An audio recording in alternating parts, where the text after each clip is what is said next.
অতিরিক্ত ঘুম নিবারণ এবং ইবাদতে আগ্রহ হওয়ার ছোট্ট একটি আমল হচ্ছে এই আল কাইয়ুম, আল কাইয়ুম, আল কাইয়ুম, যার অর্থ হলো চিরঞ্জীব, সর্বসত্তার দ্বারক রক্ষক।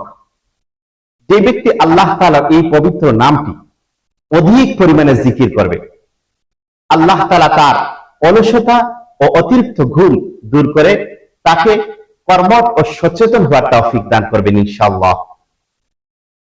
আল্লাহ তাআলার এই নামটি পাঠ করার অনেক উপকারিতা রয়েছে। তার মধ্যে উল্লেখযোগ্য হচ্ছে এই: এক, অলসতা ও ঘুমের আধিক্য কমাতে সহায়তা করে। দুই, কর্মস্পৃহা ও দায়িত্ববোধ বৃদ্ধি পায়।